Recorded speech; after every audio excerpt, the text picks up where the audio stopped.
tardes o buenas noches, dependiendo de la hora en que usted vea el presente video.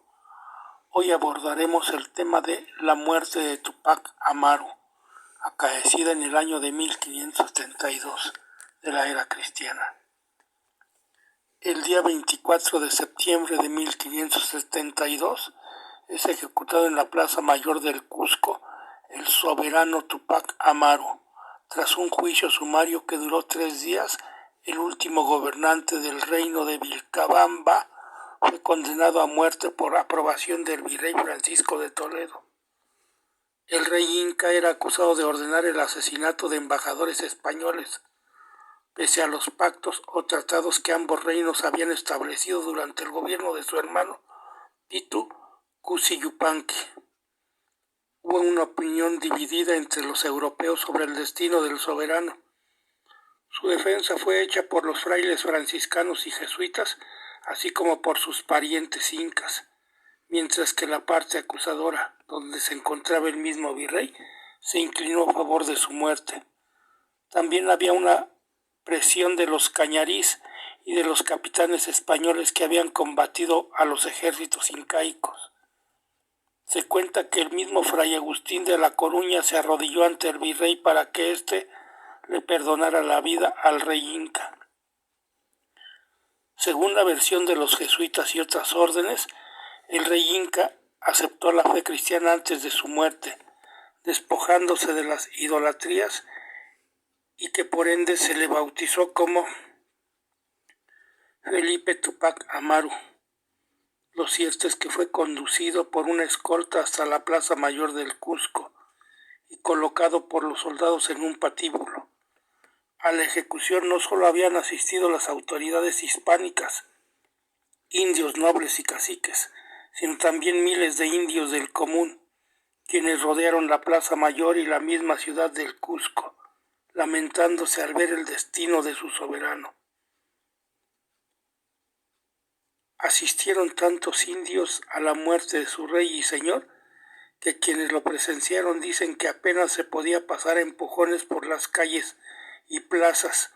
Como no había sitio, los indios se subieron a los muros y a los tejados de las casas. Incluso las grandes montañas que se pueden ver desde la ciudad estaban repletas de indios. En el patíbulo, el rey Inca era sostenido por los soldados españoles.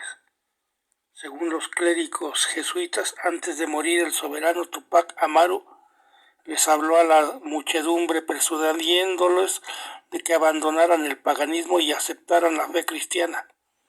Tupac Amaru se mostró tranquilo hasta el final. Cerca de él había un sacerdote de hábito negro que le atendía. El cronista Antonio de Vega en 1600 nos dice en un escrito, abro comillas, que a una señal el Inca cesaron los clamores y alaridos de la multitud y quedó la plaza en silencio, prueba del ascendente que ejercía sobre sus súbditos, y después de haberlos exhortado a que abandonaran sus idolatrías y permanecieran firmes en la fe, ofreció su cuello al verdugo, que era un indio cañarí, el cual de un tajo le cortó la cabeza y la mostró al gentío, que prorrumpió en gemidos ensordecedores. Cierro comillas. Al concluir todo el proceso, el verdugo subió al patíbulo con un arma blanca, tal vez una espada o un alfanje, y cuando la cabeza del rey Inca fue colocada en un bloque, de un golpe la cortó. Luego el verdugo alzó la cabeza decapitada del Inca para que todos los presentes la vieran, y entonces comenzaron a sonar las campanas de las iglesias. Finalmente el verdugo dejó caer la cabeza a un cesto. Baltasar de Ocampo, en un texto de 1610, nos refiere, abro comillas,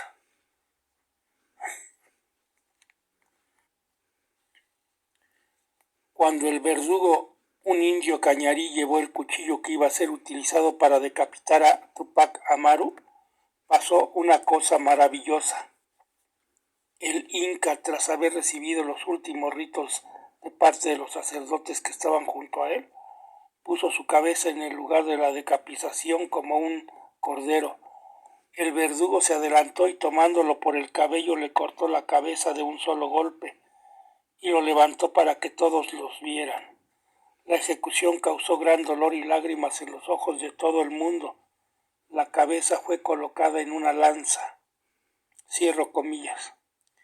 Por su parte, el cronista M. Murúa, en un texto de 1590 respecto a la ejecución de Tupac Amaru, nos refiere, abro comillas, así el verdugo atándole los ojos y tendiéndole en un estrado, con un alfanje le cortó la cabeza y acabaron sus días del triste y mal-logrado mozo.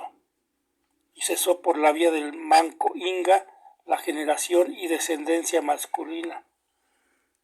A Quespiquito, su sobrino, desterró el virrey don Francisco de Toledo a la ciudad de los Reyes, donde como el temple sea tan cálido y contrario al de la sierra, donde el mozo se había criado, en breve feneció sus días. Cierro comillas. El cronista de apellido de Toledo, en 1572, nos refiere, abro comillas, y se cortó la cabeza del Inca Tupac Amaru y hizo una confesión en el cadalso, que a lo que entiendo fue la cosa de más provecho que se podía ofrecer a la conversión de esa gente, como vuestra señoría verá. La idolatría que tenían con estos incas muertos y vivos se parece bien porque no se sufrió tener su cabeza en la picota más de 2 días porque no bastaba castigo para la adoración que hacían en ella ni para clamores y aullidos de 12 a 15,000 caciques indios que se hallaron en la plaza al cortarle la cabeza y oír su confesión contra los de la trama de la rebelión de la ciudad. Cierro comillas. Como se verá, estos cronistas nos narran cómo fue la muerte de Tupac Amaru. Hasta aquí la presente narración. Espero les haya gustado y se suscriban o se apunten a este canal. Si tiene alguna sugerencia, le pido que lo ponga en la caja de comentarios para poder abocarme a hacer el video correspondiente. Muchas gracias de nuevo y que usted la pase bien.